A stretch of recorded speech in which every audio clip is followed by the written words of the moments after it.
Welcome to the Two Guys, One Coup podcast with Dale and Jim, where the truth matters and progressives' feelings don't. We bring you the facts from the perspective of two average, everyday guys who will never apologize for being America first, for adhering to our great Constitution, and for saluting the flag that our brothers and sisters have fought and died for. And now, here's Dale and Jim. For a twist at the beginning of our show, weren't we, Jim? Welcome, everybody, Two Guys, One Coup. For those who don't know, when we start our recording, there's this little countdown thing. It's our built-in producer, since we don't have one. Lets us know when the recording's beginning, and the screen changed on us and threw me for a loop, Jim. Threw me for a loop. Well, I think it's the changes the IRS is making to everything. I think it's part of the IRS, the 87,000. You got to have something for 80,000. 87,000 new IRS agents have already infiltrated our recordings, Jim, and don't think that they won't. By the way, come after us. Did you see the thing on Facebook? What yesterday? thing? There's lots of things on Facebook. Oklahoma University football stadium holds just over 86,000 people. You couldn't fit all the new IRS people in that stadium. I mean, when you hear 87,000, you think, wow, that's a lot. Did you think of it as a college football stadium? Yep. Mm-hmm. Wow. Yeah, we did the math. Scary. Say they're paying those agents $75,000 a year. I don't know what an IRS agent makes. Have no idea. Well, they're not all agents. Okay, that's right. Well, somebody's got to process all the audits, and then you got to have the people who go and arrest all the conservatives who are being audited. I mean, you got to have all those people, and so I like it. We've hired 87,000 lowest learners. Basically, that's basically right.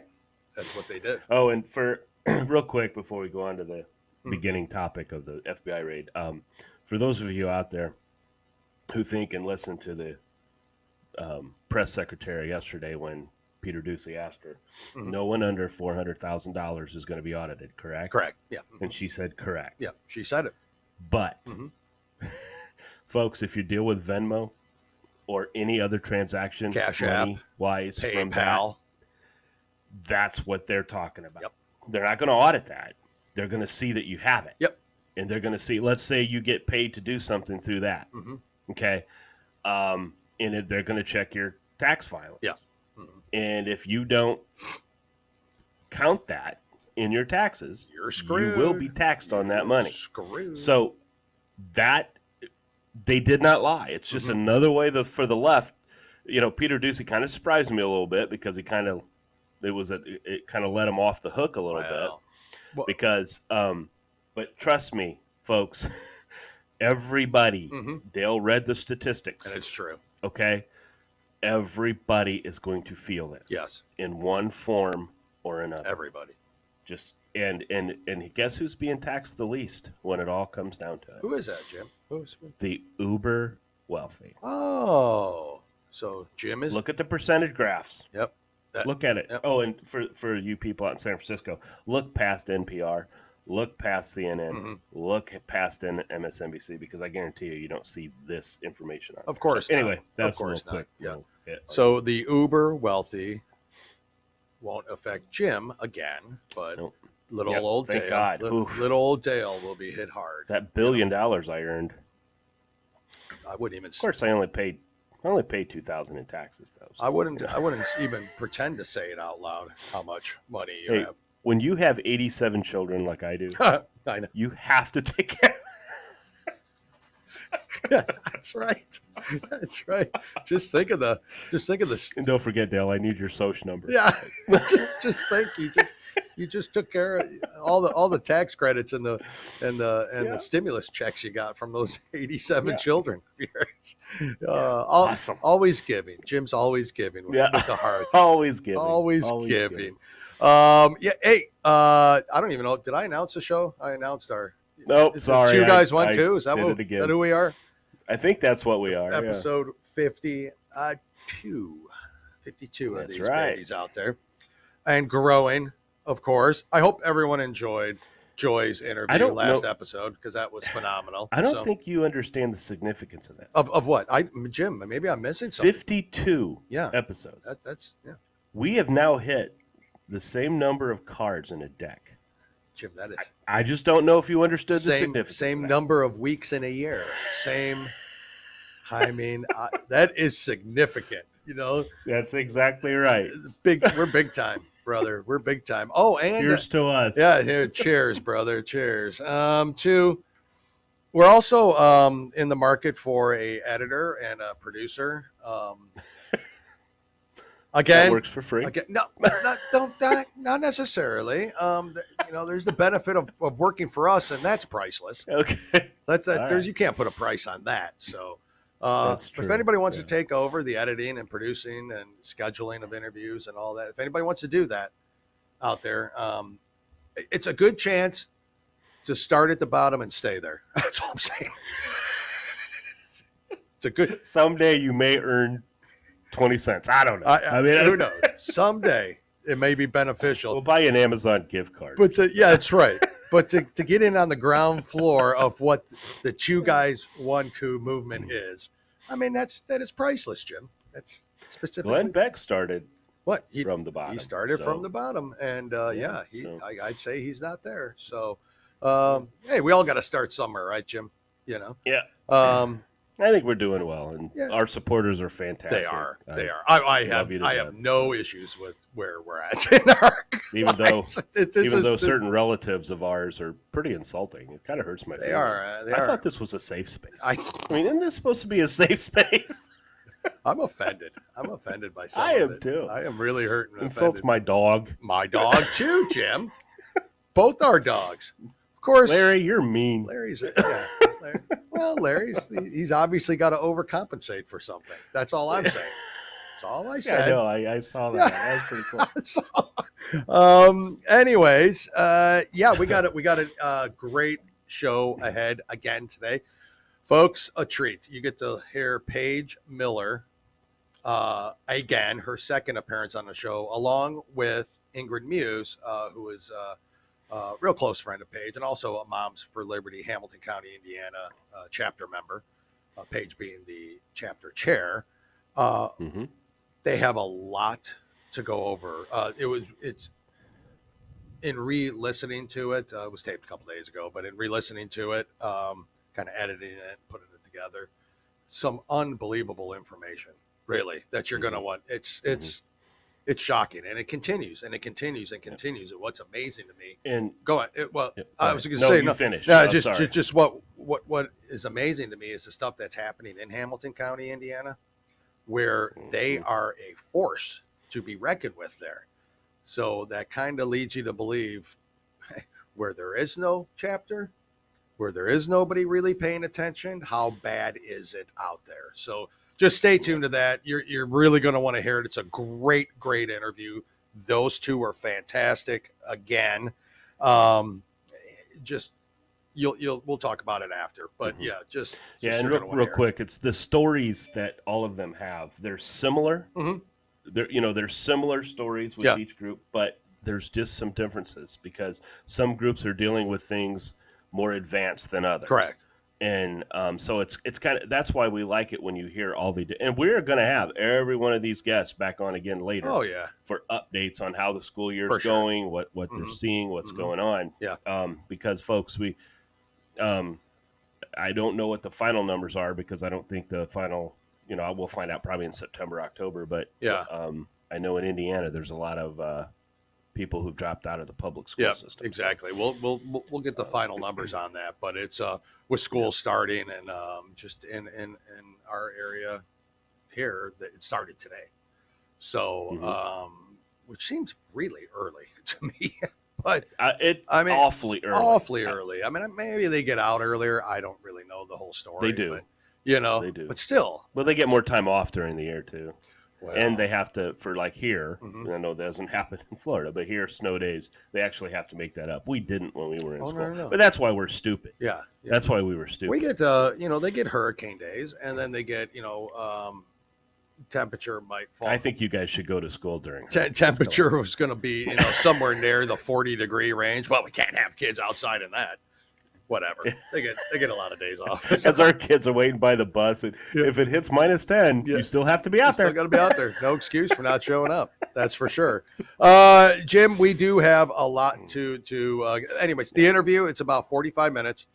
I guess I'll preface it by saying you're going to hear an abrupt end to the interview at the end. We'll say it again. Yeah, we'll say it again afterwards, but you'll know what I'm talking about when it gets to it. But again, phenomenal interview. A lot going on, Jim. Of course, as everything does, the minute we stop recording, shit hits the fan in the news. You know, it happened again Monday. FBI raid. Did something happen? Yeah, I think there was a raid and a former president. Was there? Which happens all the time.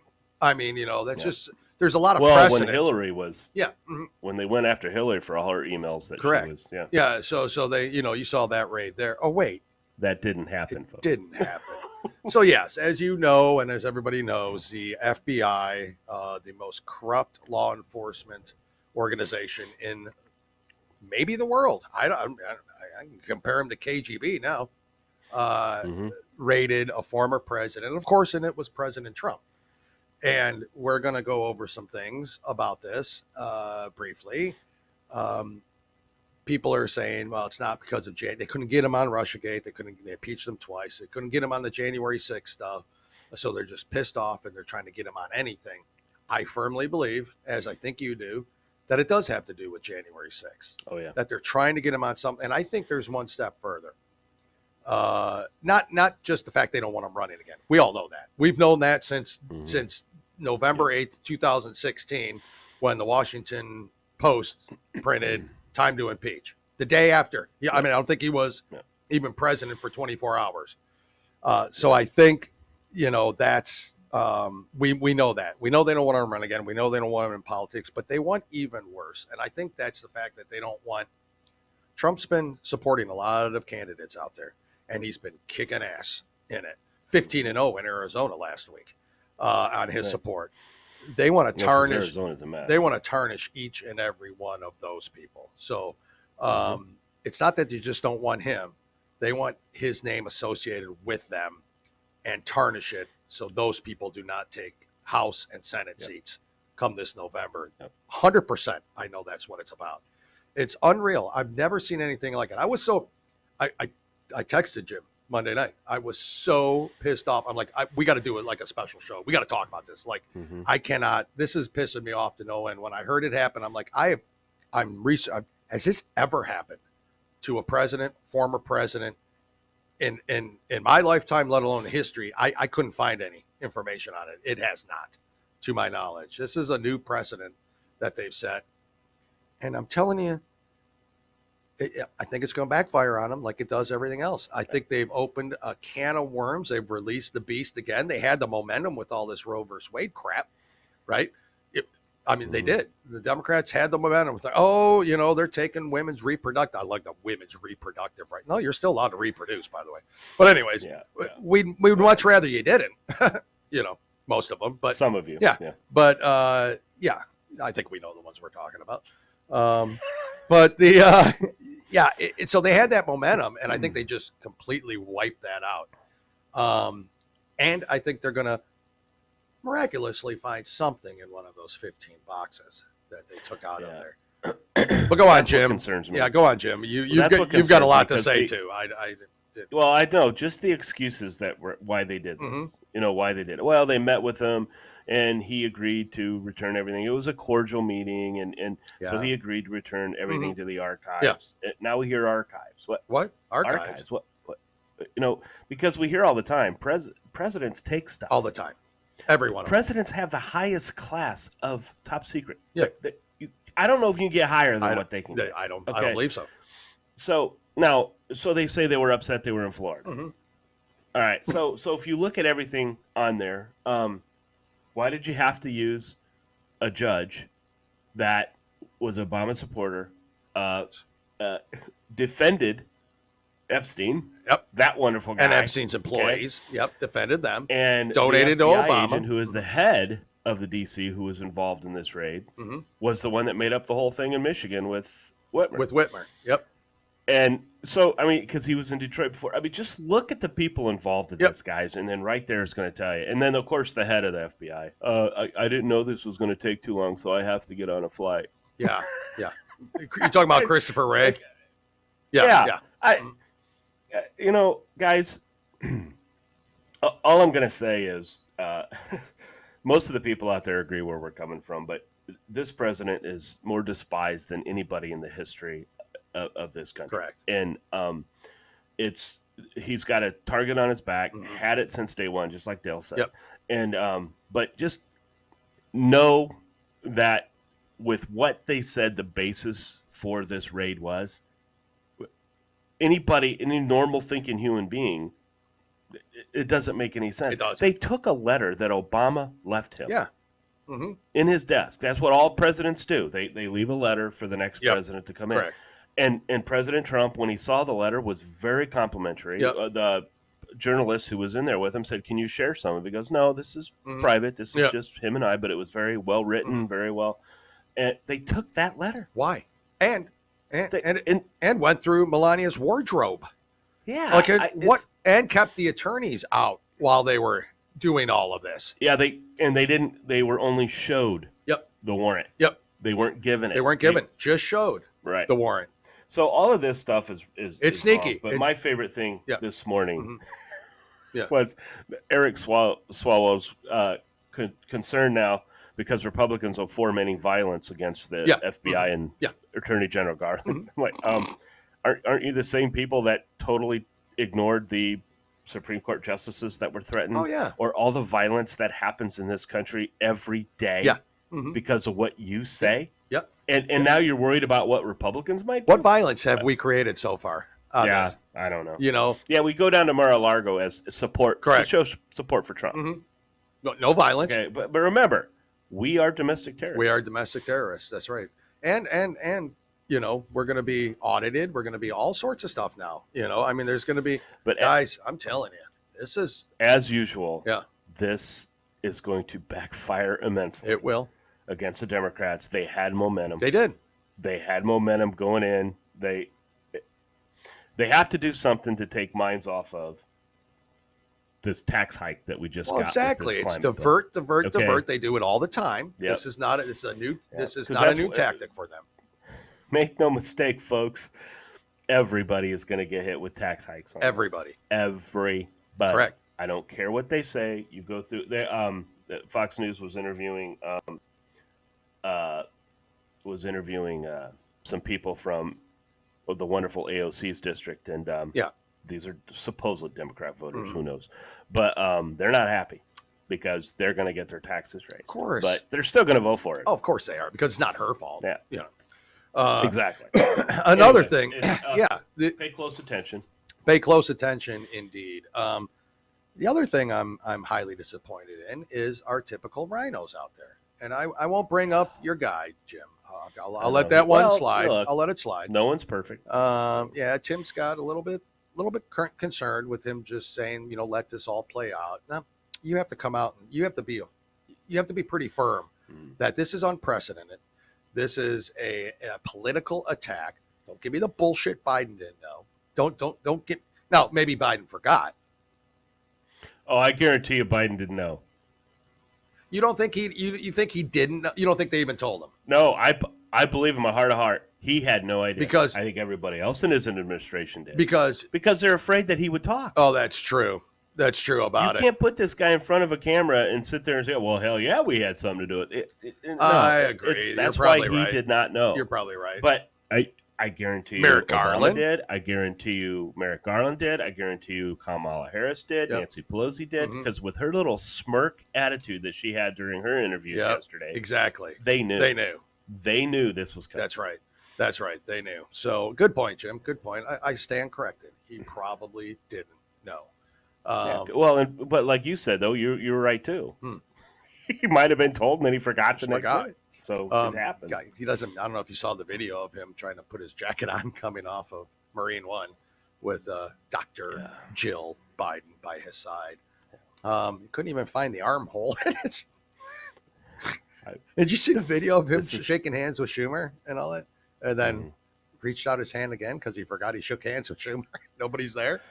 And looking around. It's sad. I mean, when you look at it, you think, God, I mean, this is sad. We laugh, we make jokes. We do. But it's sad. It is sad. I mean, it's a shame on everybody. It's elder abuse, man, and they force that elder abuse on to now American abuse because that's what it is. Oh my that's God. what it is. But Jim, we got a lot to get through today.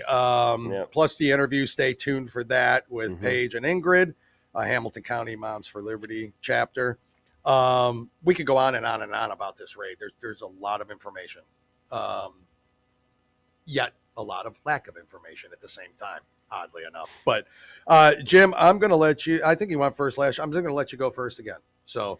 All right. Are you prepared? Are you not prepared? Yeah. Oh yeah. Jim's like always prepared. Oh, it's professional. That's the Boy Scout in you, you know. Yeah. It's that whole thing of just trying to teach you geography. That's all. Yeah. You did not know that China was in Central Europe. You did not know. I didn't know that. I didn't know Texas bordered California. I had no idea about that. I mean, there's also. I teach. I think maybe what you're doing is you foresee the future. Maybe you're kind of like a Nostradamus of our modern time, where you are seeing all the global warming and the ice caps melting. So it's going to create these shifts in the plates underground, and we're all going to. China may be Central Europe soon. I don't know. You may know that. Even though last week's show proved that the actual ice caps have actually grown. But anyway. Well, I'm just saying.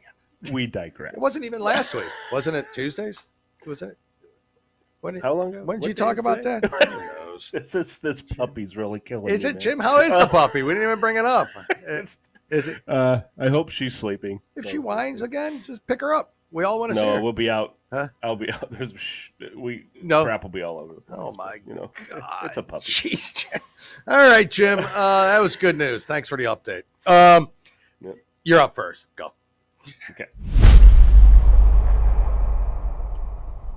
Glad we paused because I was about ready to just start on the story. Jim, we wasted 21 So minutes really blabbing about nothing. Go on. I know. So anyway, I just want to go over some quick things about SEL. Yeah. We've been talking about it. Social emotional learning. Yeah. For those who don't know. But there's an article that came out that said, parents, please read 15 of the most harmful things about social emotional learning. And we just decided to do this because of our interview today. Yep. We have it all right here in my currently nicotine stained fingers. Go on. So we've been saying for quite some time that people need to move beyond the CRT media talk. All right.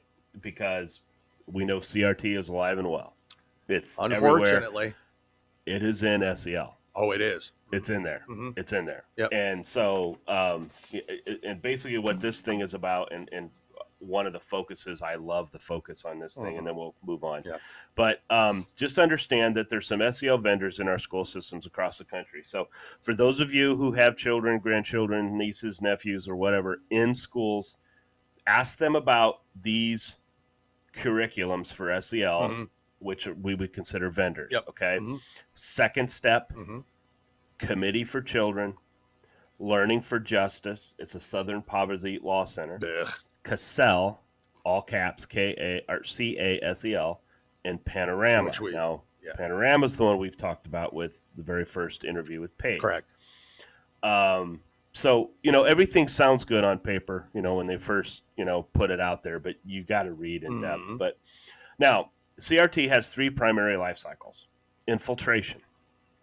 So this article goes on to say, this has already happened across the country. Great to understand, but recommend we do not focus on this phase. And I agree with that because it's there. It's there. There's nothing you're going to be able to do it's already there. Transformation. Okay, so we go from infiltration to transformation. Focus on this phase. In comes SEL. Indoctrination. Okay, this is the one we really need to focus on. SEL is spread throughout a curriculum, worse than COVID on a bad day. It's true. All right, that's what this author wrote. So just keep these in mind because these are things that we have going through this. Now, step 1, all 15 harmful elements of comprehensive sex education, okay, because that's in here too, folks, may be present in various SEL programs. We strongly emphasize number 14, and I'll read that right after this, and it undermines parent rights. That's plain and simple. Yep. But this program was designed by Castle and similar organization, is authorized by governing authorities to indoctrinate students and to collect the most personal data of students and their families. Yep. SEL is designed to become the parenting voice to encompass the whole child in the so-called missing piece of education, and is promoted with dire importance, as stated by their president. Social and emotional learning is an integral part of education and human development. SEL is the process through which young people and adults acquire and apply the knowledge, skills, and attitudes. Okay, It goes on. So that's the first thing about it. So please keep that in mind. I'm going to jump to 14 real quick, just because it mentioned that at the beginning. 14 promotes activism, allegiance, and division. SEL is promoted as the lever for equity and social justice. Critical race theory and Marxist lessons are taught regarding oppression, oppressors, intersectionality, race, gender, and religion in ways that promote illegal sectarian concepts. Community organizing Sectarian. Go ahead. Sectarian. Whatever. Yeah. What did I say? Secretarian. What did I say? I think that was Did I? I think that was a racehorse. Go ahead. I'm sorry, it was sectarians. All right. Community organizing events and after-school programs are routinely promoted. Castle is committed to the normal bankrupt woke doctrine of radical progressives. Consider their pledge. Okay? I pledge to contribute to a caring, just, and thriving world by prioritizing social and emotional learning for myself and others. I will examine my own emotions, identities, beliefs, and biases to understand how they impact the way they interact with others. I will create spaces for others to explore their emotions, strengths, and assets, and how they can be channeled to serve the collective well-being. I will listen to young people, elders, and those who are different from me. I will work to build meaningful relationships so I can better understand other perspectives, experiences, cultures, and stories. I will create inclusive environments where everyone feels a sense of belonging and where young people find purpose and passion. I will also work alongside others to identify and dismantle inequities, stand up to injustice, and use our collective voice and power to create spaces where everyone thrives. I will use my power, my privilege, my time, my work, my influence, my lived experiences, my love, my passion, my energy, my resolve, because when we commit to social and emotional learning, we can build stronger schools and communities today more than just care around or for tomorrow. Now, on paper, this sounds, you may sit there and say, this doesn't sound so bad. That's why we all love each other. It's how they're promoting it. Correct. I love how they always say inclusive of everyone's feelings. Yep. No, they're not. No, they're not. No, the new we just discussed this on last interview. The new bullying in schools today are kids who don't believe pronouns. Correct. Who don't believe in this, who don't believe in that. They're being bullied by teachers, administrators, everyone. School board members. So it is not inclusive. Okay. It's not what unless you believe the way they do, of course. Yeah. So they go through, I don't want to, because we don't have a whole lot of time, but I just want everybody to please look up SEL. Please look it up, understand what it is. But we go through, like number 3, impersonates mental health services. Number 4, promotes psychological evaluations by unqualified teachers. This is happening, folks. We've talked about it many times. Number 5, involves problematic privacy policies. Absolutely. Number 6, SEL is a belief system or worldwide with occult origins. And that's true. Yes, it is. That's true. And occult, what is the biggest occult we can compare this to? Marxism. Fascism, Hitler, Yep. and Marxism. Marxism, fascism, all this stuff goes hand in hand. And, of course, socialism. Yep. Spiritual, mentally, and emotional abuse. Yes, that's the new bullying. Yep. Requires that students accept false concepts. Pronouns. There's the new Boy's bullying. a girl, girl's a boy. Yep. Yep. Systematically undermines established protocols and laws. Yep. Don't tell the parent. It's a law that says, they'll tell you that the law says this is child. We do not have to share what the child tells us with the parent. There is no such law, folks. And don't give me the 15th Amendment of the Constitution again. Please don't. Yep. Go ahead. Revisionist lessons. Schools are heavily funded with targeted grants. We already talked about, you'll hear about a grant of such grant today Mhm. on the interview with Paige. Yep. Schools Yes. are heavily funded with. I already did that. Was founded and financed by globalists. 100% Yep. true. Chan Zuckerberg initiatives. Yep. Gee, that name comes up a lot. It sure does. Buffett family. Warren Buffet. Jim's thinking about the buffet again. Yeah, promotes activism, allegiance, and division. Mhm. Absolutely. Yeah.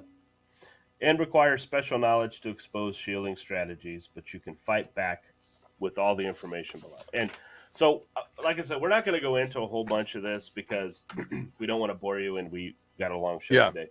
But please understand that, when you hear SEL, yeah, oh my God, why wouldn't we care about the child's social and emotional learning? I know. Why wouldn't we care? Exactly. The problem is they're not learning. No. Our children don't know how to write a complete sentence. Correct. Our children don't know math. They don't know proper math. And I hope I'm saying the proper English because I don't want, because I can only see that now. Mhm. But so math. I mean, look at percentages. Mhm. How many people today can tell you what is 30% of 100? Yep. Yeah. Very, very few. An easy one. An easy right? one, right? So, you think. but It's clearly 50. But they can tell you how their feelings. Yeah. They can tell you about their feelings. They can. They can tell you. They can't succeed in life. They're dropping out of school at record rates. They can't even. The problem is that they can't even. They can't even properly express their feelings. It's their opinion. It's not even a feeling anymore. Feeling's subjective. Feeling is not a real entity. Feeling is, oh, I feel sad today. Well, why do you feel sad today? I mean, something's making you sad, but I mean, you can change that feeling. It's up to you individually. Feeling is a bunch of crap to me. But they can't even express it. It's just an opinion now. Oh, you're making me feel this way. Why? Because I don't want to call you a her. Because, you want to go by Susie. That's one thing, but you're a dude and I don't want to call you a her. It's crazy. The minute you give in to this whole pronoun crap and this whole, am I switching gears on you? Sort of, because it all falls aligned. This whole falls under SEL. Yeah, the minute you fall into that I'm going to call you they, them, was, where, who, what, where, how come, whatever you want to be called. The minute I do that, I'm giving into you. I'm giving into this false charade of nameplay, and I can't be a part of that. People shouldn't be a part of that. Kids should not learn that way. That should not be a part of their learning process. Again, if Jim wants to all of a sudden be called Jamie, then I call Jim Jamie. But if Jim says I'm Jamie and my pronouns are her and you must call me she, F you, Jamie. And it's never going to happen. Agreed. You can't give into it. It's fake. It's pretend. You can call yourself whatever you want. Yes. Doesn't mean I have to. Doesn't mean I have to say. Absolutely not. That's inclusive. But that's inclusive. But what they're doing in SEL, and I'm glad you brought it up. And there's Jim, for them to look this up. How can they look this up? I know there's a web page or something that they can go to. I don't know if I have that either. Yeah, here it is. Just look up 15 of the most harmful things about social emotional learning. Yep. Stop LC. I don't know if that's the STOPLCPRCRT.com. Yep, just look that up and it'll be on there. Yeah. And that's the way you can find it. But really just Google search 15 most harmful things about social emotional learning. Yep. Because I got this from actually one of our friends on their Facebook page. So I don't want to give out. No, not that. No, I was just trying to see the web page itself. But really, you do need to look it up because it's Jim. And we might even put that on our webpage. It might be not a bad idea for us to copy and put it on our webpage. On our Facebook or on our I'm sorry, Facebook page because we don't have a webpage yet. Yeah, somebody hasn't gotten that completed yet. But that's what we need a producer for at a cheap rate. Yeah. Jim, thank you for sharing that. I've gone to my limit that I can do on that. So yeah, I know. We can't go any further with our skill set. I've got another idea. That I'm trying, so I might be able to get a little further. So. We just don't have any money to pay people. So is it going to be a surprise? Is it going to be a surprise? Yes. Yeah, it's because I'm piggybacking another website. Oh, I love surprises. Oh, I can't wait to hear. I mean, is that something that might happen in the calendar year 2022, or is it? Yeah, because I've been talking with AOC's press secretary. Oh my God, they're helping me, and they're just shut up. Shut up already. I'm tired of you. Jim, thank you for sharing the SEL stuff. Everything that was great information. Please look it up. All right. It's been a great show, Dale.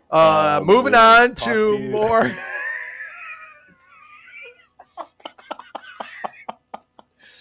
Jim, I can't even with you.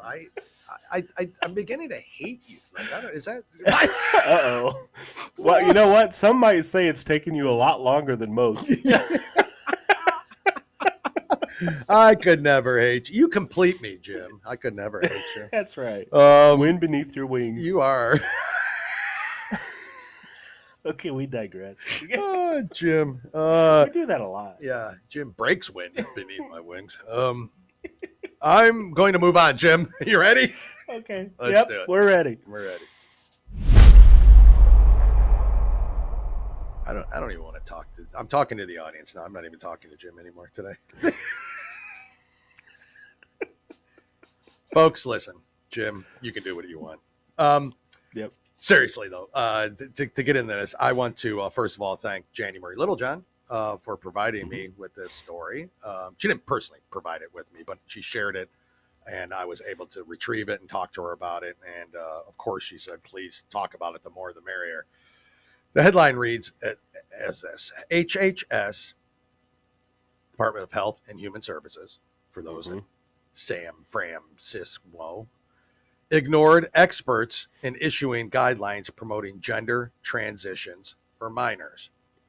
This is interesting and frightening. A Freedom of Information lawsuit has just revealed that HHS promoted gender transitions for minors without consulting the key experts at the FDA. The FDA has warned that the puberty blockers used by minors in gender transition can have dire side effects. How many times have we talked about this, Jim? Yeah, and real quick, we need to tell people Rachel Levine is in charge. And it is the leader of health, and Rachel Levine is a man pretending to be a woman. Identifies as a woman, right? Pretending, like I said, in plain dress up every day. In March, I'm sorry. I mean, am I offending? Like, does that offend? I'm not trying. I don't care. I literally am not trying to. Again, it's the adult thing. If you want to do it, I can't say it enough. I'm probably sick and tired of saying it. I don't want to say it anymore. But 18 or older. If you choose to mutilate your body and pretend to be this or that, then that's really up to you. I again, it's not up to me. It's not my mental brain to even fathom doing something like that. But go for it, and just don't expect me to, comply with it. But it's still a dude. Rachel Levine is still a dude.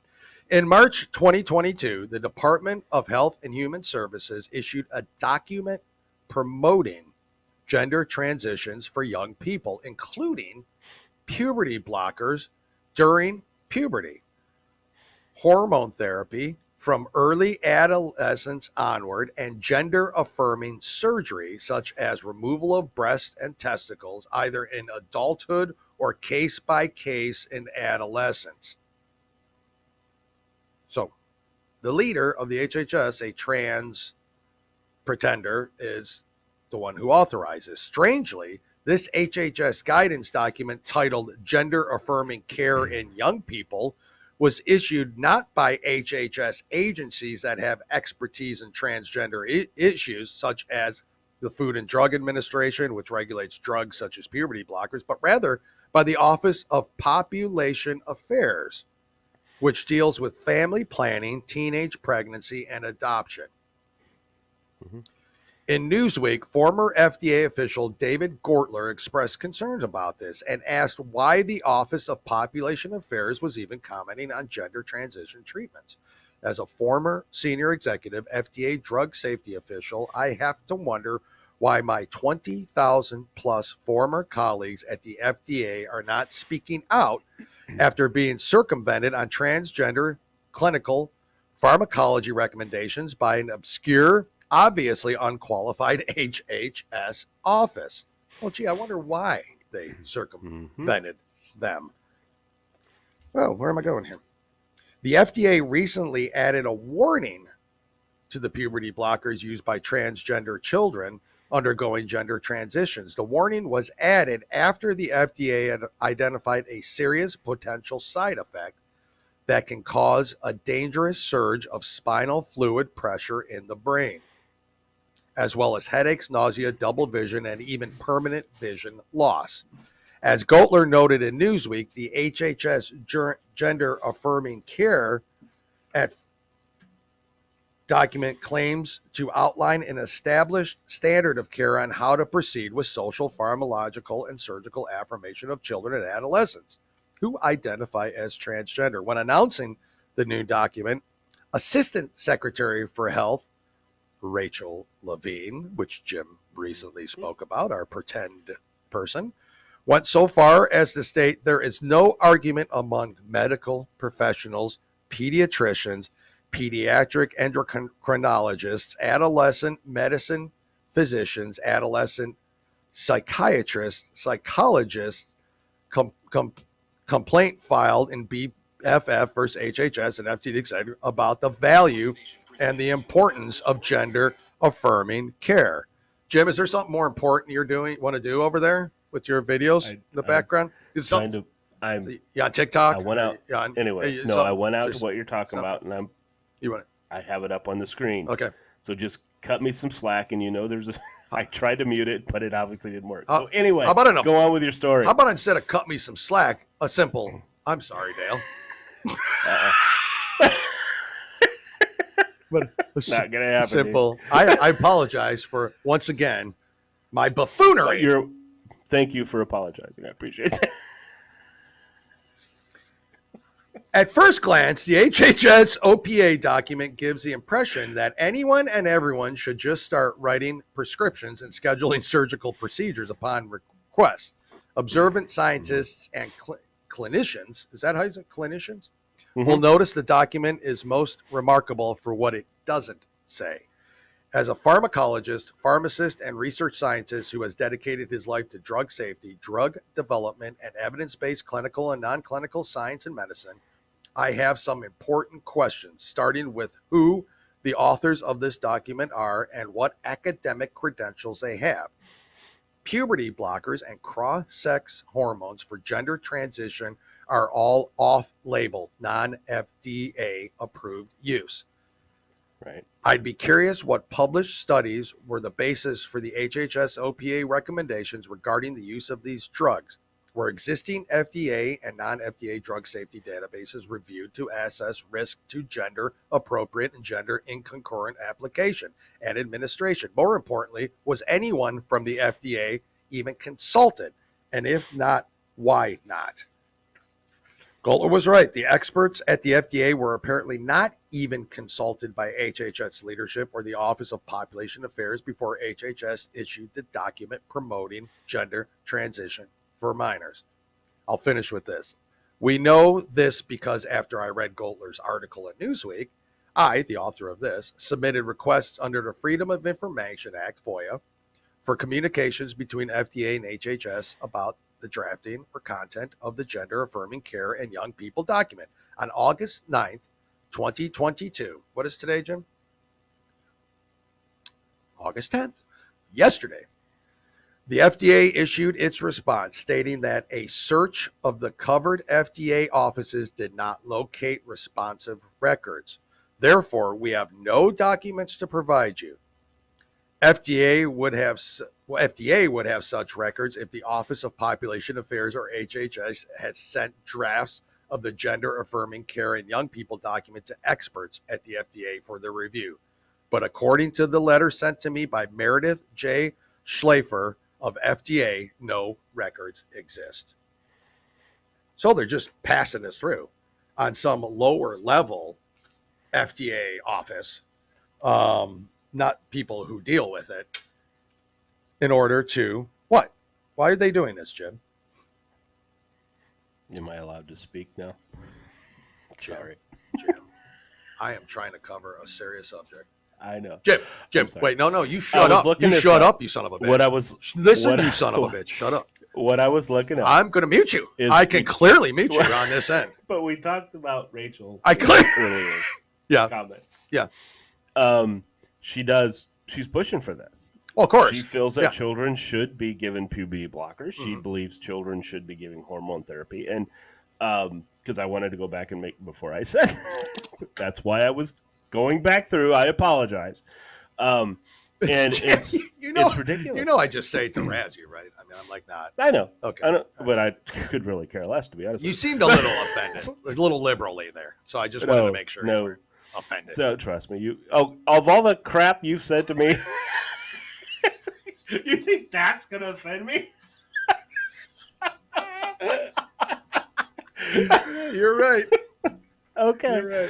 But no, this is again, this is a serious. You're right, a serious topic because we talked about this before. Dale mentioned it, and you're going to hear Paige make a comment about it. The way the socialists, the Marxists, the fascists get to us is through the children. Through the children. That's right. And we're seeing higher percentage of kids who consider themselves transgender.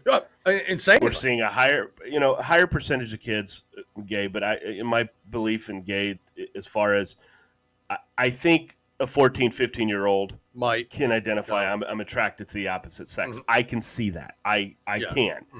The transgender thing, I can't. I'm sorry. I can't. This is a serious movement. So once you turn 18, if you still feel that way, fine. Go through counseling. Go through everything you have to do. But don't transition until you're an adult. Yeah. And all the signs. Yeah. But so this is serious, guys. I mean, watch What Is a Woman? Yes, please. By Matt Walsh. But also look at the statistics now coming out. Yeah. On children who take puberty blockers. I know. On children who take hormone replacement. Look at the percentages before you even consider supporting this for children. Yep, for children. I hate having to keep saying that. I know, me too. Isn't it? I hate it. I do too. I hate having to keep saying that. I hate it. But every day, I mean, you saw this literally was yesterday. Now, it'll be 2 days ago when the recording, because this comes out on Thursday.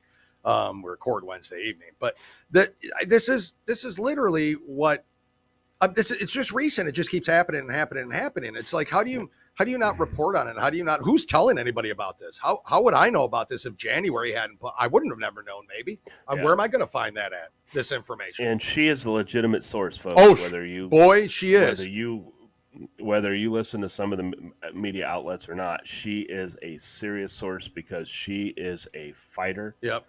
And who's she been fights for this through exactly it. What we're talking. Who's first-hand experience with it. So, this is just crazy, and it's happening. You're right. I'm sick of having to talk about it, but I will never stop talking about it until we resolve it. And I don't know if it, like I said, I don't know if it ever be resolved. But until they keep getting the hell out of schools, until they keep trying to add children into this whole puberty, you watch that Matt Walsh, and the one thing. There's a lot that stands out in that documentary, obviously. I mean, a lot. The whole thing stands out. Like verbatim, I can almost go through it.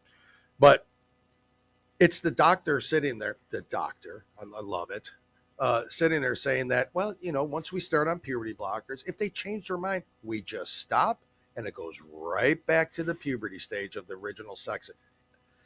How is somebody like that allowed to have a medical license? That's 100% untrue. No, there's no factual data that says it goes right back to, maybe just stop taking estrogen, Jim, and boom, you're a man again. Now, this is not how that works. It's already screwed up your body and your internal organs to the point where it's not happening. So anyways, guys, that's what I wanted to talk about. Running long again. I apologize, but you got to talk about this stuff. We just have to talk about it. I can't stop talking about it.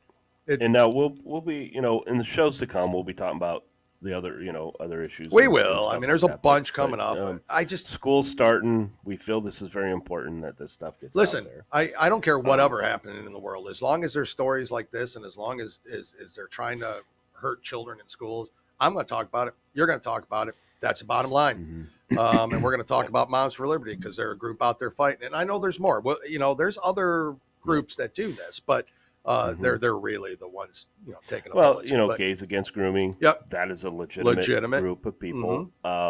Lady MAGA. Who I am really enjoying that site. Oh, I'm telling you, folks, if you don't find her, it's him, her. I mean, I don't know what to say either. It's a him. It is a him, and he refers to himself as a her when he's in drag. When he's dressed, but he's conservative. Yep. And he's a Trump supporter. Yep, and completely against this whole think children drag queen story hour crap. You can follow him on Facebook. Right. It's Lady MAGA USA. Yeah. And he's followed by a lot. And he's funny. He's funny too. He is. He's hilarious. But he knows. Can I give a quick? He knows he's an entertainer. And that's what's important. He knows the difference between entertaining. So there's other groups out there that support this. Yep. Okay. No, I'll get to the feel good story here in a second. Right. But no, you're right, Dale. And we have groups out there that, and by the way, nobody is more shut down by YouTube. No one is more shut down by these liberal social sites than Gays Against Grooming. I know. You try to find them. I know it's hard to find. I mean, it's and all it is. Anyway, they're gay, but they're against what's going on. Yeah. Oh well, we're going to block them. Yep. We're going to keep them from going. Yeah. And more or less, the IRS is going to go after them. You got that right. Now they have 87 people that need something to do. That's right. Jim, you said you got a feel-good story? What? Did you watch any of the highlights of the Little League World Series? I did, and it was amazing. If nobody's seen the video of the kid who got hit in the head with a ball at bat, and the pitcher was just devastated. The pitcher was on the mound crying. He was upset. So the kid who got hit gets to first. Yep. Walks over to the mound and gives the pitcher a hug. And starts talking to him, saying, I'm okay. I'm okay. That doesn't give you goosebumps. Oh, it does just talking about it. But seeing the video, if you haven't seen it, look it up, Little League World Series, which is a phenomenal event. I love watching it every year. Yep. It just brings you back to your childhood, and it brings you back to the good old days. And, before, what sports has turned into. So, but it's a great story. I'm glad you brought that up. Go watch that video. Yep. It's heartwarming, and it is exactly the epitome of sportsmanship. What sportsmanship is, not like what. And major league players should watch that. Everybody, every human should watch that. It's a human event, so everybody should. So, Jim, thank you for bringing that up, guys. Let's get on with our interview with Paige Miller, chapter chair of Hamilton County, Indiana branch for Moms for Liberty, and Ingrid Muse, a dynamic duo, as we call them, of Hamilton County. A lot to say. Ingrid brought another complete aspect to the whole group and what they're going through and what she personally has gone through. So listen to that, folks. When we're done, come back, wrap up the show. See you in a little bit.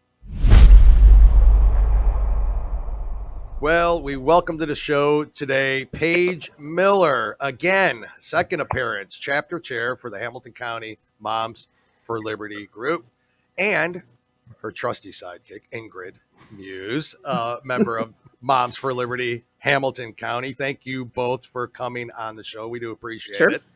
We're going to have, I'm certain, a lot to talk about. A lot of updates from our previous conversation, I'm sure, and some new stuff that's going on in the school system. But I want to start by just, for those who may not have listened, Paige, if you could just kind of briefly tell us about yourself, what drove you to Moms for Liberty, and then Ingrid, if you could just follow that up and do the same, that would be great. All right. I was a teacher in Carmel Clay Schools for 33 years. I retired in May of 2020. I watched the delivery to teachers of the social emotional learning and how they brought it into our kids, the surveys that we were giving them. And I retired in May and actually was able then to start speaking out and letting parents know what was going on. Because part of the problem that I always had with this is the parents were being left out of the loop. And I believe that even while I'm their teacher, I'm not their parent. And those lines started to get crossed. So that's how I ended up with Moms for Liberty, and we're just trying to get the information out to parents. I'd like to say thank you for having me today. I appreciate the opportunity. I got started, or actually, this started a long time ago in 2016 when I decided to move my family out of the Chicagoland area in search for better schools. I heard that the schools were outstanding in this district, and we found a home to settle into. And I thought everything was going to be, as they write it in the books. And so, Yep. over the years, I noticed that I was being shoved out of the school. I wasn't able to participate in the classroom as much as I was able to the first year. Soon after that, other opportunities were being cut out, and exposure within the school for parents and grandparents and family members was very limited. Then COVID hit, and that changed the game altogether.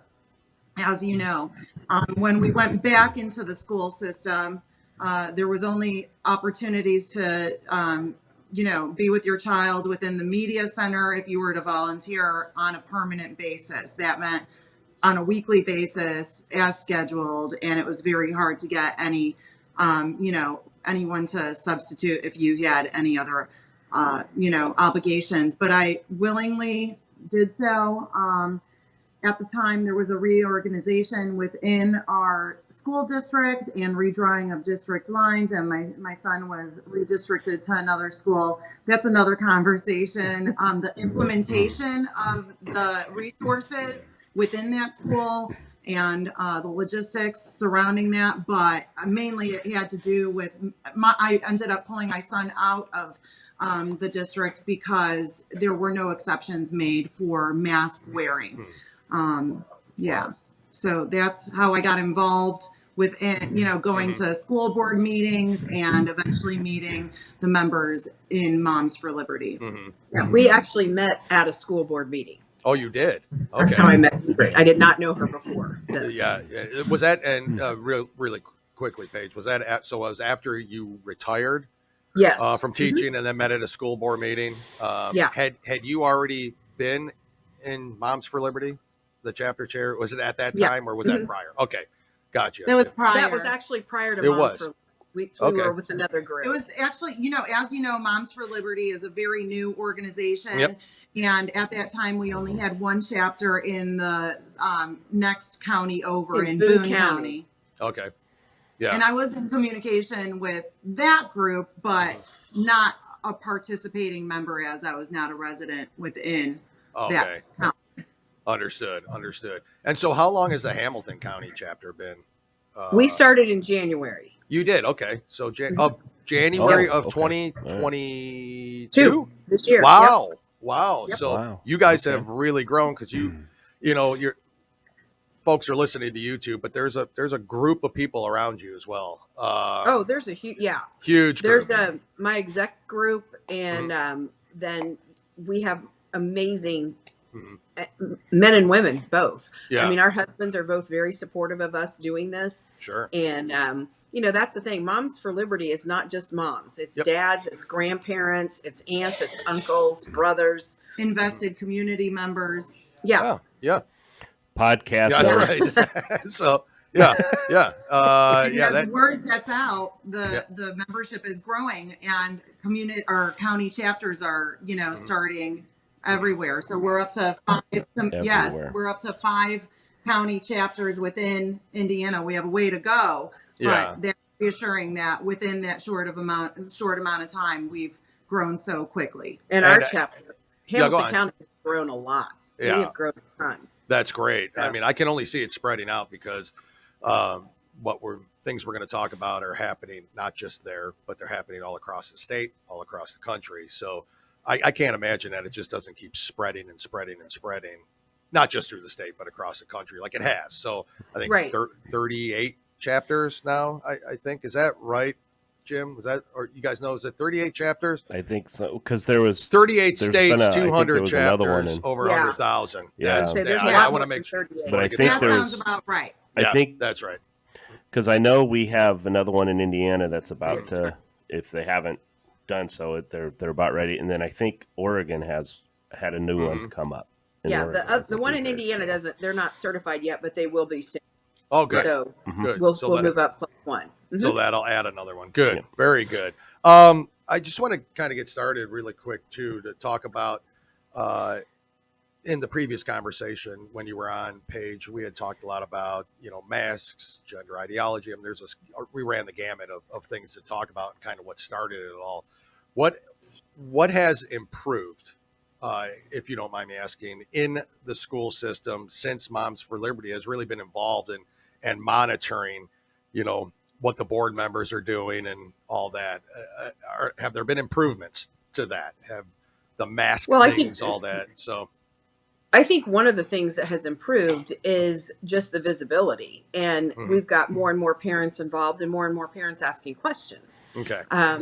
And we, for example, just recently they've decided that Carmel High School Meet the Teacher Night will be virtual. Well, there's no reason to go virtual with the high school, none. Nope. And they said, well, I think they use the construction. They do have some construction. Well, we've had construction many times and we still had Meet the Teacher Night. Yeah. My concern is, why wouldn't you want parents in the classroom? Because they said, well, you can come up with your child during welcome week and walk their schedule, which you can. But the problem is the classrooms aren't unlocked. You can't go into your child's classroom and see the classroom. And I think that's very, very important. Agreed. They have not changed that for the elementaries and middle schools yet. But we did call and make sure that they are all on the calendar. And right now they are. Parents have a right to be in those schools and in the classrooms and see what's going on. And I'm concerned, why wouldn't you want parents in? Exactly. You should be so proud of that building. This is actually, it's the second largest space-wise high school in the country. Wow. And as far as students, there's over 5,000 students up there. Oh, so you should be so proud of that building. And they like to tout how many, all these things they have going on. Why wouldn't you want parents up there to see it? Yeah. And that's my concern. So we brought that out, and we just want visibility. We want parents to have transparency. We want to work with the schools. They're the ones that don't seem to want to work with us. Correct. Honestly, in my opinion, Paige is giving them a little too much credit because from a parent's perspective, I think that the lack of transparency and the effort to obfuscate. Yes. All the dealings within the school, whether it be, policy or procedure changes or, new policies, there's a lack of communication, a lack of transparency, and a knowing willingness to do so. Yeah. So, yeah. It's frightening. I mean, that truly really is. is. Yeah. We've tried to meet with school board members. And they refuse to meet with us. We're their constituents. Exactly. They're like, no, you need to meet with the superintendent. No, we want to meet with you. You are the public figure. We voted you in. And you won't meet with your constituents, and they won't. They won't. Emails aren't being answered. And that, Oh, they won't even answer emails. Wow. Go on, Jim. I'm sorry. Yeah. That leads into the question that something just happened this week when we research our stories and stuff that we do.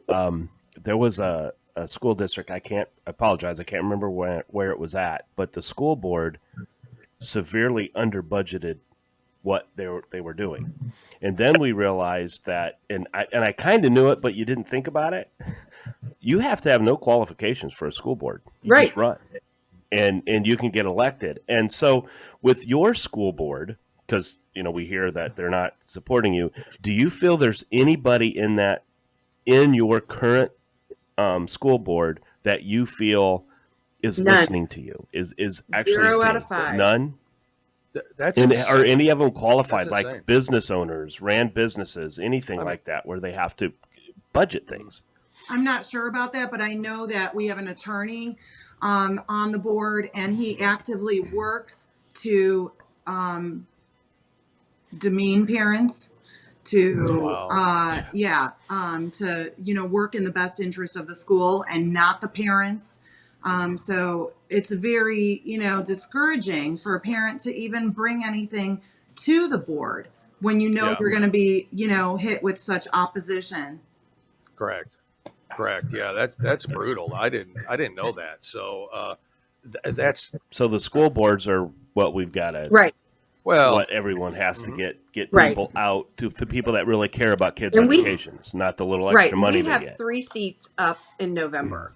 And so we will support 3 candidates that we feel will be transparent and not necessarily on our side, but on the side of kids, on the side of transparency, and on the side that parents do have rights. And just because our kids enter into the school, we don't lose those parental rights. So that's what we're looking for. And we are vetting candidates right now. And Good. that is our biggest hope, is And- that we Yeah. can set 3 candidates in there that are at least willing to try to be fair. Correct. And more specifically, obviously, parents have God-given rights, but more specifically within the state of Indiana, we have had our Attorney General put forth a Parent Bill of Rights as guidelines for parents that may be unaware that, you know, certain things are not allowed within a school system. So I encourage the residents of Indiana to go ahead and look at that document and really understand it. And I will, Yeah. a lot of states have a Parent Bill of Rights that is law. Ours is not law yet. We're hoping it does become law. But a lot of the states have already made the Parents' Bill of Rights a law. And so Yeah. they have a lot of teeth. Right. The problem is we don't have the teeth that we need. Yeah. Yeah. Not yet. Not yet. Not yet. Hopefully that, hopefully that will change. I want to ask Ingrid real quick because this interests me and kind of off air. I kind of brought it up a little bit, but if you don't mind telling me, because I know that you homeschool your son, I believe. That's correct if I got that right. I asked kind of some questions about testing and stuff like that, but you decided that for what reason, if you don't mind saying, or if there's a story behind it. And then what's it like homeschooling? So parents who may want to do that actually can find out like what it entails and the ups and the downs of it. So Sure. So I took the safe route. And I call it the safe route because it's not 100% homeschool. I do pay for a curriculum in which my son follows, and I actively participate with him in, and I create follow-up assignments surrounding what he does. But he is enrolled in a private accredited online school. Okay. And so because I didn't know anything about this, I mentioned to you before offline that I didn't even realize that I could pull my son out of school. This was not even an option. I come out of the school system within the Chicagoland area, and it seems compulsory. So, I mean, it's something that's born and bred into you, that everyone goes to school, and homeschool, that I've heard about that, but I don't even want to investigate that, so now I do. Now I understand it a little bit more. But when initially I knew that the facility was not a safe place for my son. I believe him to have high intellectual capacity. And I feel like, what he was experiencing in the classroom was inhibiting that. And it wasn't a healthy situation for him. In addition, at the time, my son, when he was wearing a mask, he acquired a fungal infection which spread systemically, and therefore I was not going to, allow him to wear a mask so that this could even worsen his condition. He was on a medication that's not even approved by the FDA for children's use to eradicate that fungus. Luckily, it was successful, but he's much safer at home. He's happier at home, and he's smarter at home. Yeah, great. Yeah, that's great. Good. Would they have allowed an exception for your son, or were they not? That was just bottom line: mask up or don't show up, right? Yep. That's it. And they were willing to have him wear a face shield in lieu of a mask. But that, to me, is the same exact thing. Him breathing his carbon dioxide is not a good idea. Correct. And thank God they had parents that got involved like yourself. There's a lot of them that they just like, oh, okay. Well, we got to mask up. That's what they say, and we don't even know the long term yet, even ramifications. We know the short term, they were not good. and we know the Right. mask didn't work, but we don't even know the long term of it yet. So thank God you did that, and I'm glad your son's okay. So Yeah. go on, Jim, if you got something. Paige, you've been sending us a lot of information.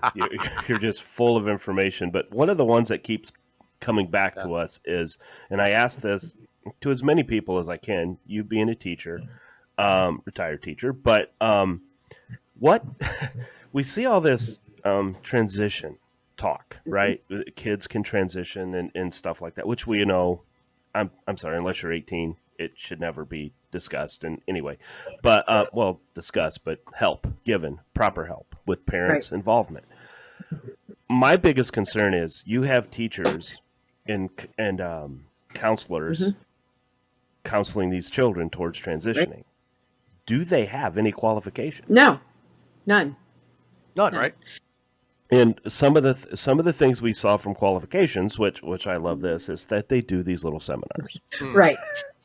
I still contend that's not proper training. Can you give us an idea why you think this is not good from your perspective? Well, first of all, the number one problem that we're seeing is parents aren't involved. Mm-hmm.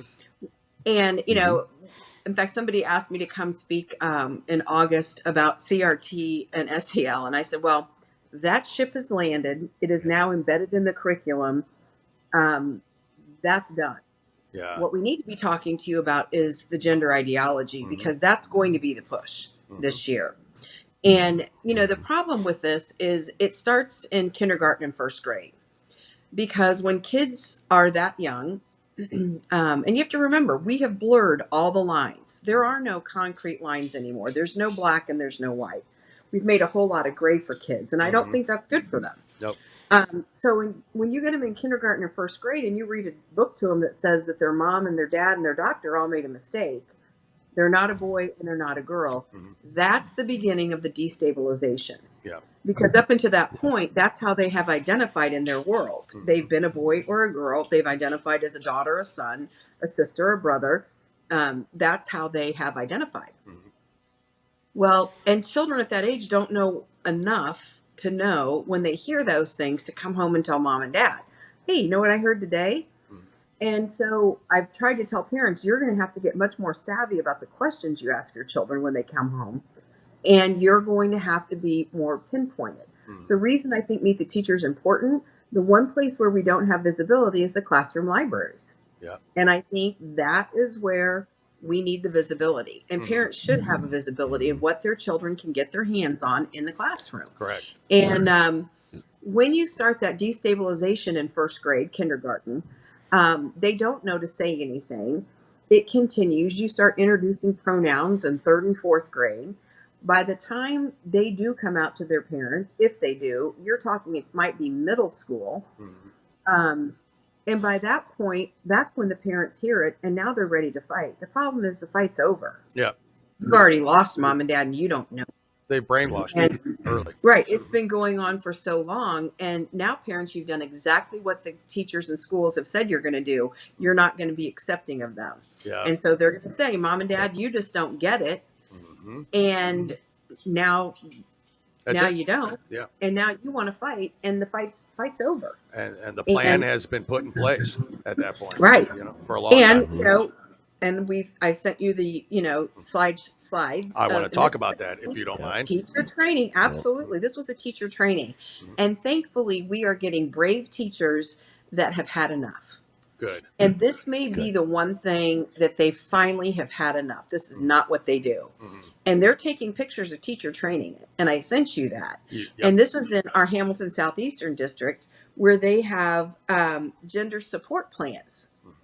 Yep. And I guarantee you, if Hamilton Southeastern's doing it, we're going to find out if everybody else is, because they probably are. I'm sure. But these gender support plans, guess who's not included?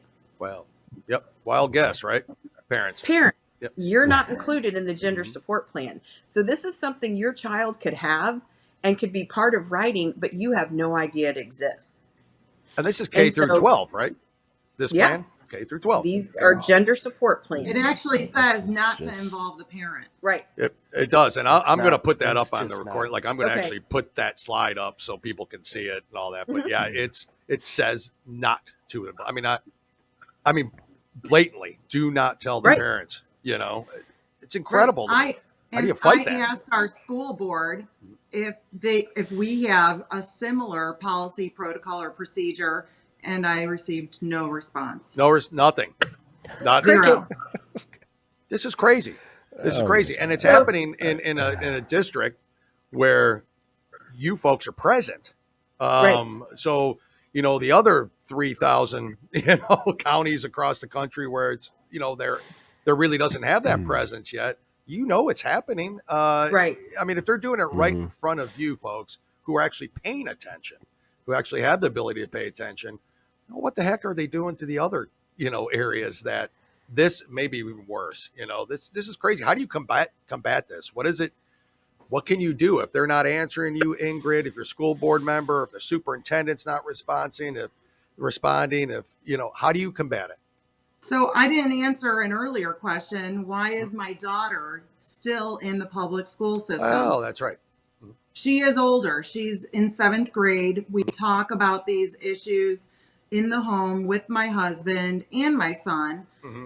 But he's just younger and more impressionable. He's at an age where he wants to please his teachers, his friends, and it's just not a good and safe situation for him. But for her, I feel like she can ride it out. She can work through it. There's also programs within the public school system which I want her to be a part of. She enjoys playing the cello and orchestra. Correct. And we have a great program named Avid, which I want her to be a part of within our school system. Unfortunately, I'm being pushed out. My daughter is being pushed out of the public school system because it seems like there's no place for her. When I go to orientation and I find on the doorways innuendo signs, that say all are welcome in a rainbow color. Well, that means that not all are welcome. Correct. Exactly. Right. Yeah. Yep. And it clearly states within our policies within the school that innuendo is not allowed in the dress code. So why would it be allowed on the doorways of the school? Exactly. Isn't that the dress code of the building? Exactly. Wow. And that leads to another question, because we talked just recently with a chair from one of the Moms for Liberty, and we talk about it's a new type of bullying, and it's allowed, but it's the type of bullying that's actually allowed, where teachers now get involved with the kids who don't want to use I don't agree with the proper pronouns. I'm raised in a family where boy, girl, he, she, that's what we are, and it's teachers now that are supporting this new bullying that's coming on. Have you guys, Ingrid, you had mentioned something to it, but are you seeing a lot of this in your school districts now, where I consider it the new bullying that is actually accepted? Well, Hamilton Southeastern passed the microaggressions. That's also our district. So absolutely, it's there. Because who gets to decide if they've been aggressed? The individual. Yeah. The individual does. That's right. Yeah. And so when you look at that policy, it made national news. That's the thing. Hamilton County, we can't stay out of the national news because we keep doing so many dumb things. Yeah. But this microaggression policy. Talk about that, Paige, a little. The microaggression policy. The microaggression policy. You can have a microaggression and not even know you aggressed. Yep. And so then you can be brought in, even as a teacher. If I say, "All right, guys, let's go." That's a microaggression because why? I just called my whole class guys. That's right. And these are things that we do. It's how we talk. Exactly. And it's not a way to offend anyone. Correct. That's just the way that we do things, and we've always done those things. Well, now all of a sudden that's wrong. Yeah. And we can be called to the carpet on that. I refuse to be. No, Agreed. It's not. It's not wrong. And because you say it is, doesn't make it that way. Correct. And I will tell you, if I had a child in that building, in any of those buildings, and they said my kid microaggressed, trust me, I would be in there and I would microaggress all over the place. Because you know what? As a parent, I'm still in charge of my child. You have the, I'm giving you the opportunity to teach them. And what we're seeing, I'll kind of bounce into this because it's new stuff every week. And that's what's hard. It's just new stuff every week. And, New York City posted that they've lost 120,000 students. that have been pulled from Yep. public schools. Yep. Well, that's terrifying. I know one of our districts last year was complaining of a $2 million deficit because of enrollment. Mhm. So what's happening is parents have had enough. I mean, I think that's what I said. I think Yep. this gender ideology thing is going to be pushing them over the edge. Yeah. Mhm. So we had a parent reached out and they went to pull their child, and they were given a form Yep. that's brand new. It's never been given before. Never, right? Not past years Never. ever. This is now Never, this year. never. Okay. This is new. And so it goes on. It's like, I, the parent, I'm going to choose to take full responsibility for my child's child's education through homeschooling. I understand the expectation to register with the Indiana Department of Education Mhm. and to provide this school with a registration number received. That's only if it's high school. This is not high school. This is junior high and elementary kids getting Yep. pulled. Mhm. I also understand that if I choose to re-enroll my child in this school corporation, I will be expected to provide appropriate documentation of attendance and completed work to assist the child's proper placement. What do you mean? What do you mean? I'm going to Yeah. homeschooling. I'm going to take Mhm. attendance. Yeah. This is by far the most egregious part of this. Yep. Here it comes. Furthermore, I understand that withdrawing my child from school is likely to, number one, reduce the student's future earnings, and number two, increase the student's likelihood of being unemployed in the future. Wow. I want to see the documentation Mhm. that Yeah. said children that are homeschooled are less likely to Have a job earn as much and earn as much. Yep. and have a job. Yep. That's a bunch of crap. Not That only that, but they have place Yep. for student signature. Mhm. Students don't have a legal signature until they turn 18. Mhm. Yep. And first of all, you know what, parents, you don't have to sign anything. Correct.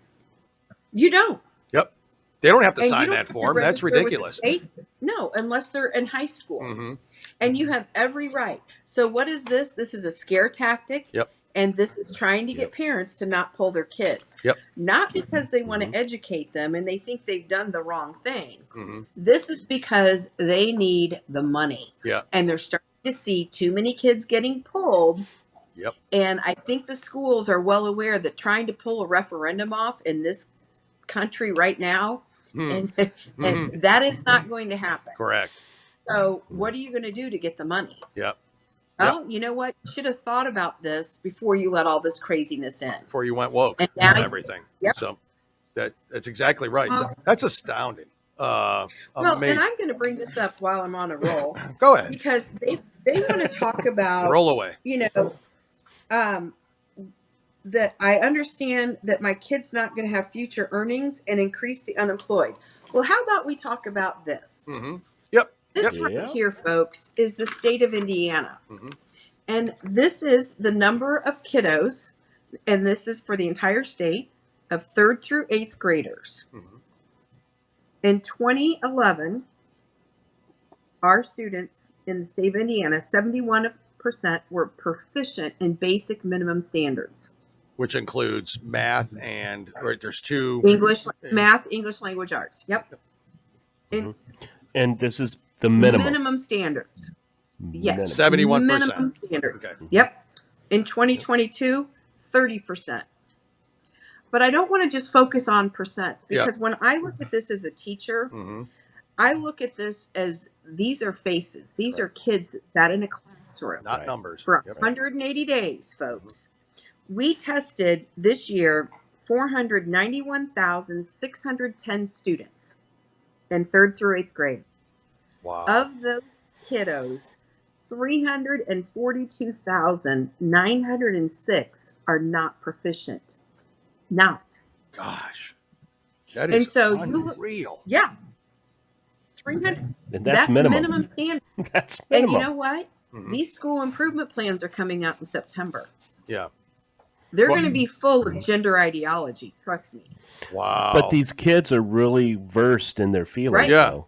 I mean, that So, so So So they're what are you doing? Because you're not teaching kids. Nope. Well, they're Nope. bringing in other ideologies and other problems to deal with, and social workers, and they're melding school with health. This is all to obscure this fact. Correct. This fact right here. Parents are not going to be happy. Yep. So why even make this a point when we can start talking about, other things, destabilizing your child, having your child question who they are, what they're doing, what pronoun they should be called. So I feel like all of these, initiatives are really to obscure the fact that the teachers and the school district are failing our children. Correct. And by doing so, they're bringing in these ideologies, and they're failing to protect our students. Correct. Isn't that something that you do when you're a teacher? You vow to protect the child? Yeah. Well, and obviously I didn't do this in my class. In fact, I just had an exchange with one of my friends. Was in school for a training. And a book that I renamed got brought up, and they all called me SEL 2.0 because that's about as much time as I spent on it. Yeah. Because you know what? This is about building relationships. My kids, I had a relationship with the kids in my classroom, and they knew, and I knew that I was their teacher. I was not their parent. I was there to help them. Correct. But I always felt my job as a teacher, if I had a kid that was so upset that needed to go down to the rocket retreat, I always treated my students and their parents, what would I want to know? And I made that call, like if somebody did something in class, if I was their parent, would I want to know? If the answer was no, I didn't call. Yeah. If the answer was I would want to know that, then I made the call. Correct. Same with if my child were that upset that they needed to go talk to somebody in the rocket retreat about I want to be called. I'm their mother. That's right. I'm the mom. Yep. This isn't the school to process with the child. This is me to process with my child. Correct. I get to make that call. You don't. Yep. Exactly. I think any time, Paige, that a student is having to miss teaching time, classwork, for any reason, a parent should know about it. I mean, absolutely. That's exactly what it should be. But and then we had, you fill out those forms, and this is what I want parents to be on the lookout for, because just like that form was brand new, forms are changing. And parents, do not be afraid to say, thank you for all these forms, because what happens, and I did it too, you go through enrollment, you sign and you sign and you sign, and you just keep signing, you turn it all in, and it's done. Do not be afraid to say, you know what, I'm taking all of this home and I'm going to read it. Yep. That's what I'm going to do. Exactly. Because I got a phone call. There was a new form for the nurse's office. This is a good one. Go on. We talked about this. Yep. Go on. It said, check the box if your child can be given Tylenol. Check. Check the box if your kid can be given Advil. Check. Check the box if your kid can be given Benadryl for a bee sting. Check. Then there was a new one. Check for ongoing nursing services. Unlimited. Well, that's pretty wide open. And ongoing. So, and nobody could define that. So what is that? What is that? If that's going to be on a form, you better be able to tell me what it is. And so I told the parent, I said, well, what you need to do is just ask for last year's form. It's a PDF. Tell them you want that one. They said they didn't have it. Well, you and I both know that's a lie. That's a lie. So she said, what should I do? I said, well, you can't turn that form in because it's easy for them to check the box and then say, well, oh, we didn't know. You marked that and you say, no, I didn't. And it's he said, she said. Correct. I said, so what you do is you go home and make your own. Yeah.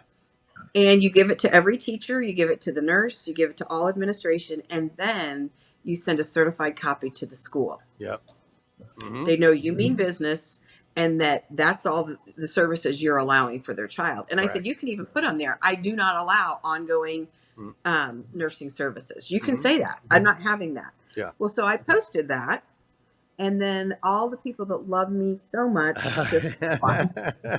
Paige Miller is trying to kill kids. Oh, yes. Yes, indeed. And they said, now she's telling parents, don't allow your kid to get the Heimlich. Don't allow your kid to get CPR. Well, you know what?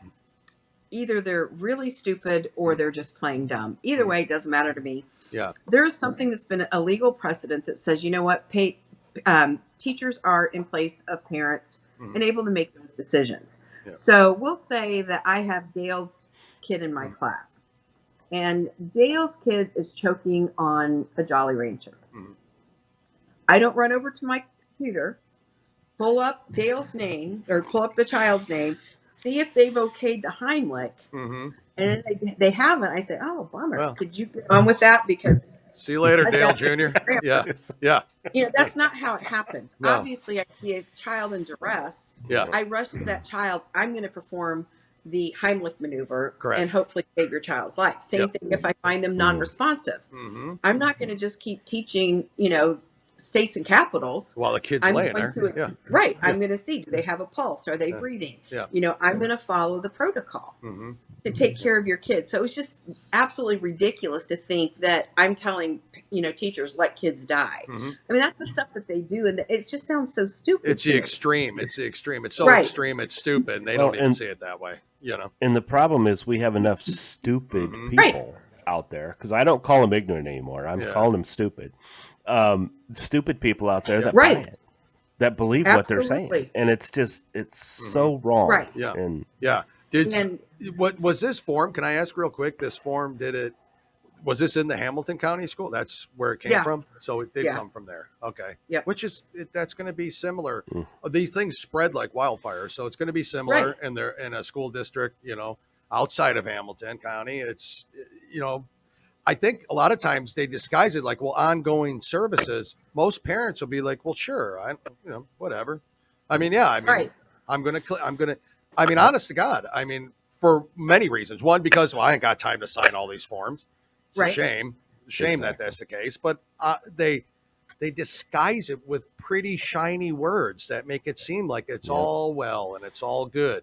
And, you know, we've talked about it a lot, the words that people have to start, you know, looking out for that they're disguising them. And that's one of them, you know, ongoing nursing services. Well, wait a second, take a step back and think about what that, you know, that to me sounds like gender ideology counseling or Could be puberty anything. blockers. I don't know. You tell me, Right. you know, right. anything. Wow. Ingrid, your daughter is in public school, like you had mentioned.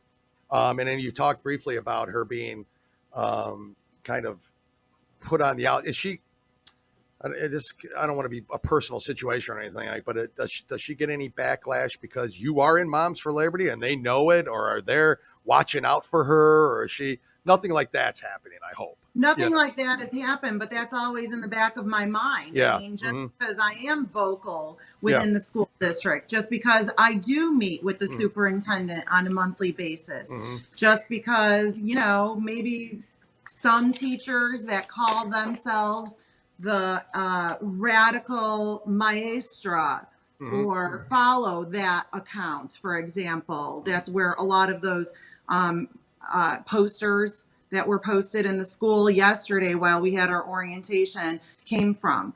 Oh, wow. That was just yeah. yesterday. I didn't know that. Okay. Yeah. I was lucky, to be in the school yesterday, and I was able to see this.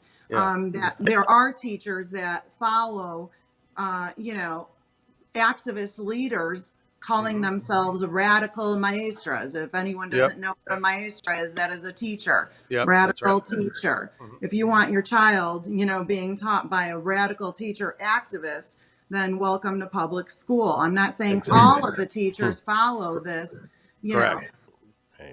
you know, follow those types of accounts, but I mean, it's in the school. It's making people feel uncomfortable. Parents, why do I have to talk about this with my daughter? I'm sure that adds another layer to her ability to just be a careless or a careless kid. Yep, exactly. She has to deal with adult topics and, you know, things that are well, you know, above and beyond where her, you know, her level of maturity is. Correct. She should be able to be a kid as long as, you know, until she expresses to me that she is growing up and she's ready for, but she didn't have that opportunity. Correct. The public school system took that away.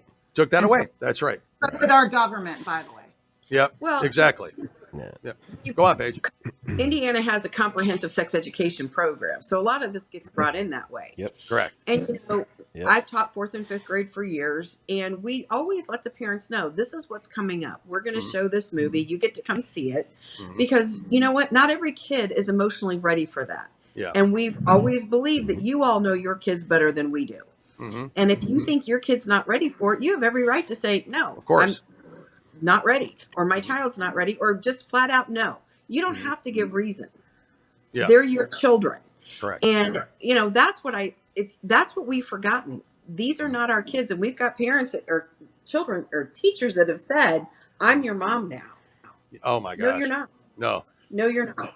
You are not the Absolutely mother. You are not the father. You're the teacher. Yeah. And when we start doing all of the things that we're doing, I'm not surprised that our scores are going down, because there is a finite amount of time that kids are in classes. Yep. And if you're not teaching and you're spending your time doing these kind of things, you're losing instructional time. Correct. And that used to drive me crazy, regardless of what it was, because we have short time and we have to teach a lot of different things. Yep. That's and right. it's K to 12. There's a lot of material to be taught. And, when kids, we've always taken care of kids that come to us from trauma. I'll go back to it again and again. We are now treating every child as if they come from trauma. And I don't believe that. Yeah. Correct. And when we do that, we are taking time away from those kids that don't come from trauma that could be learning. That's right. And, the other thing I've told parents is you're going to have to change the questions when your kid comes home. Not what did you do, but did you spend any time out in the hallway? Because parents would be aghast if they knew if they had a child in your child's classroom that was disruptive, and your whole class gets to come out and nothing's being taught in the hallway. Let's be honest. Say, well, tell us, grab your materials and come out. Well, you know what? That's a whole different ballgame than teaching in my classroom where I have everything at my hand.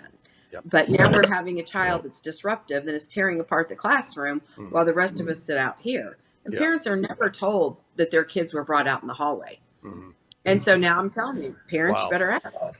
You need to ask your kid because they don't know that shouldn't be happening. I'm not sure if you guys remember, though. I mean, we're about all the same age, in the same age group. We didn't deal with those problems. So there were children that had some issues, whether they be emotional or physical. They usually went to a different school, and they were integrated, at least in my school district where I attended, they were integrated back for elective, extracurricular type of activities. They'd bus them in. We'd get to know them, for example. But for the most part, they did most of their education at another facility. Right. So why would I think that my kids are all of a sudden go in class with 5 disruptive individuals because they have emotional disabilities or learning disabilities or whatnot? It's just not something that's in the forefront of a parent's mind. It's not something that someone thinks that your child will have to deal with on a daily basis. And not all kids are disruptive. If you have a disruption, it should be that child. It used to be that child got removed. That's right. And so you come back. Which common sense. And then we don't do that anymore. Yeah. And well, because you can't single them out, right? I mean, because that's just not fair anymore to the child. That's not. Yeah, you can't. That's everyone gets a trophy mentality to me. In a way, it's like everybody becomes equal, and unfortunately, that's not true. That it just is not the case. So, wow, this is craziness. I mean, this is and they make it seem that way also. So it's just a facade, really. The kids are separated into groups. Depending on their abilities, and the parents are led to believe that there is nothing, like that going on. But there definitely is, at least within our district, something called clustering, and it's misleading to the parent. Yeah, that's interesting. So, we briefly got to see your shirt there, Paige, which is an amazing slogan for those Moms for Liberty. We do not co-parent with the government. Nope. Go to momsforliberty.org. You can buy one.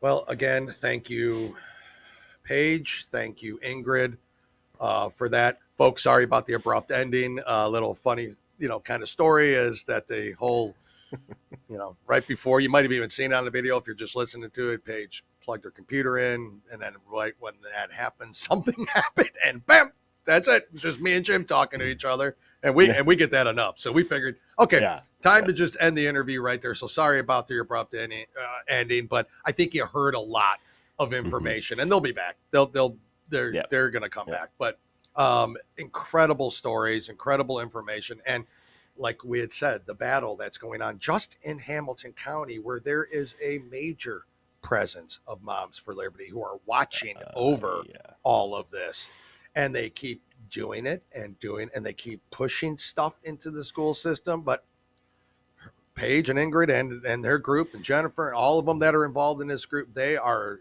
there. They are battling it. We met them. Abby, we've met them. We met them. And they are fantastic.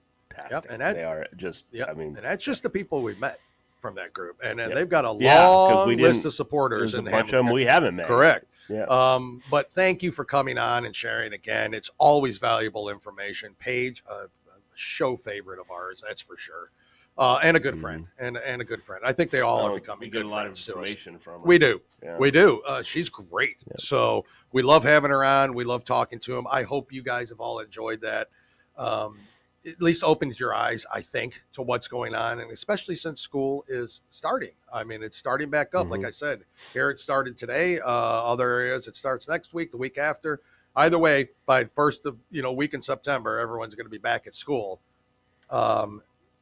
Which always, it just concerns me with everything that's going on with the school system. But on top of that, then, the whole school safety thing concerns me. I just don't. Those stories kill me every time, something like that happens. Let's just pray to God that none of that occurs this year, and every child is safe out there. And parents don't have an option sometimes not to send their kid to a public school. They just don't have the option. So just keep an eye on all the stuff we talk about. Talk to your children. Be involved in your school. Don't take no for an answer if you can't get in there to see things, or you want to speak to an administrator or something like that. Because it's super important that you do that. So again, support Moms for Liberty, momsforliberty.org on the web. Donate, buy some items, start a chapter, join a chapter, whatever you got to do. Yeah. So go on, Jim. Sorry about that. Yeah. Well, no, we definitely, we hope, we want, the reason why we talk about this a lot, okay, is it's just what Dale talked about a couple weeks ago and what Paige mentioned in the interview today. Marxism, fascism, socialism, gets your children. Yep. They don't care about the adults. They could care less. Nope. Their goal is to get the children, and they're going and attacking the low-income children because predominantly what comes with low-income families. They're not a good family foundation, and it's statistically speaking. So before people send me all this hate mail, I get it. There's wealthy people that are dysfunctional. Look at the Bidens. Look at the Bidens. Okay, but for the most part, if you look at the prisons. Whether they're white, black, Hispanic, it doesn't matter. I guarantee you they did not have a sturdy foundation at home. Yeah, most likely. And so that's why they're going after. Yeah, statistics do. Yeah. And again, there's always exceptions to the rules, right? I'm just going by what statistics are out there. Yeah. And Adam Coleman brought it up in his book. Same thing. I'm not making these things up. So they're going after the low-income children because they have nowhere else to go to school. They don't. Right. They so that's what they're doing. And please wake up.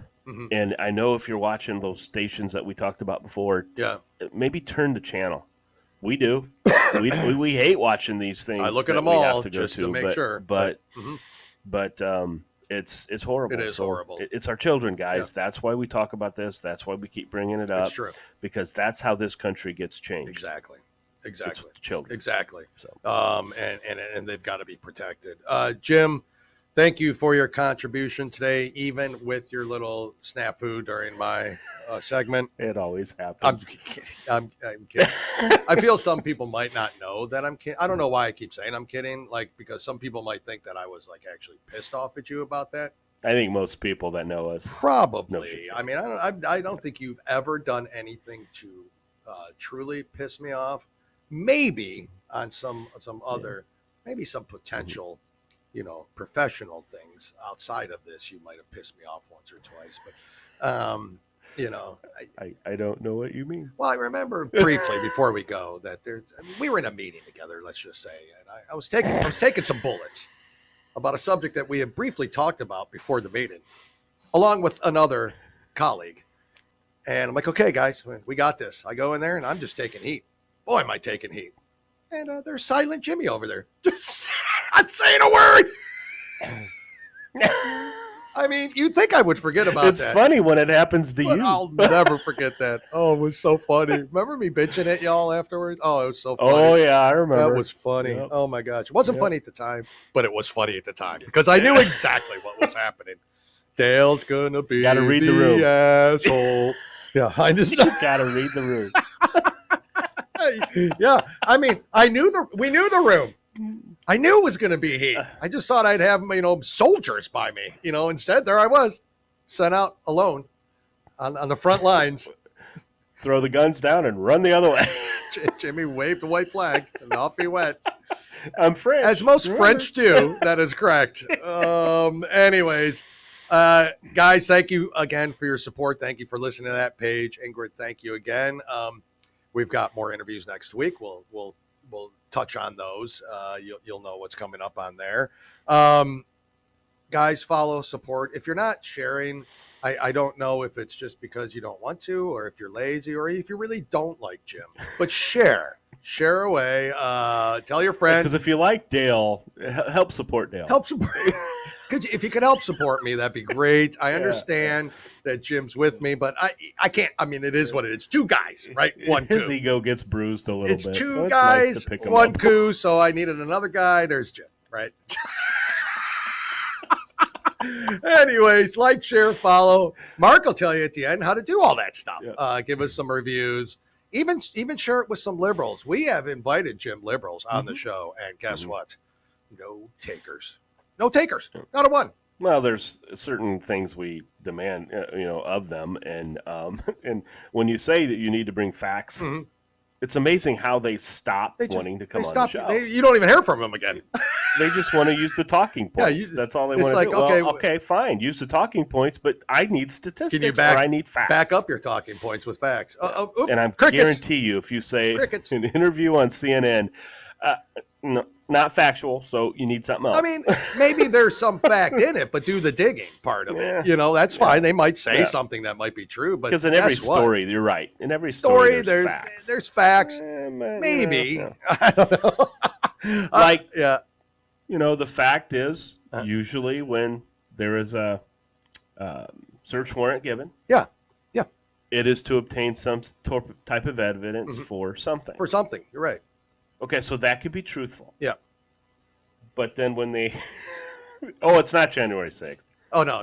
Well, then what is it? Oh, it's archives that, every president has taken. Classified, which the president could have declassified at any time. That's his right. Yep. Yeah. Anyways, folks, keep an eye on that. We'll talk more about that as things develop there for sure. Folks, have a good weekend. Jim, have a good weekend. Good luck with the new pups. Thank you. And thank you again for your support, everybody. And we'll see you next Tuesday. Adios, folks. Have a good one. Bye. You've been listening to the Two Guys, One Coup podcast with Dale and Jim. Remember, you can watch on YouTube and Rumble and listen on Spotify, Apple Podcasts, Stitcher, or anywhere you listen to podcasts. And if you like what you hear, go ahead and give us a 5-star review. We really appreciate it, and it helps others find us when searching for podcasts. Don't forget to follow us on Facebook and TikTok. Just search for Two Guys, One Coup. That's the number 2, guys, and the number 1, Coup, C-O-U-P. Thanks again for listening to the Two Guys, One Coup podcast, and God bless the United States of America.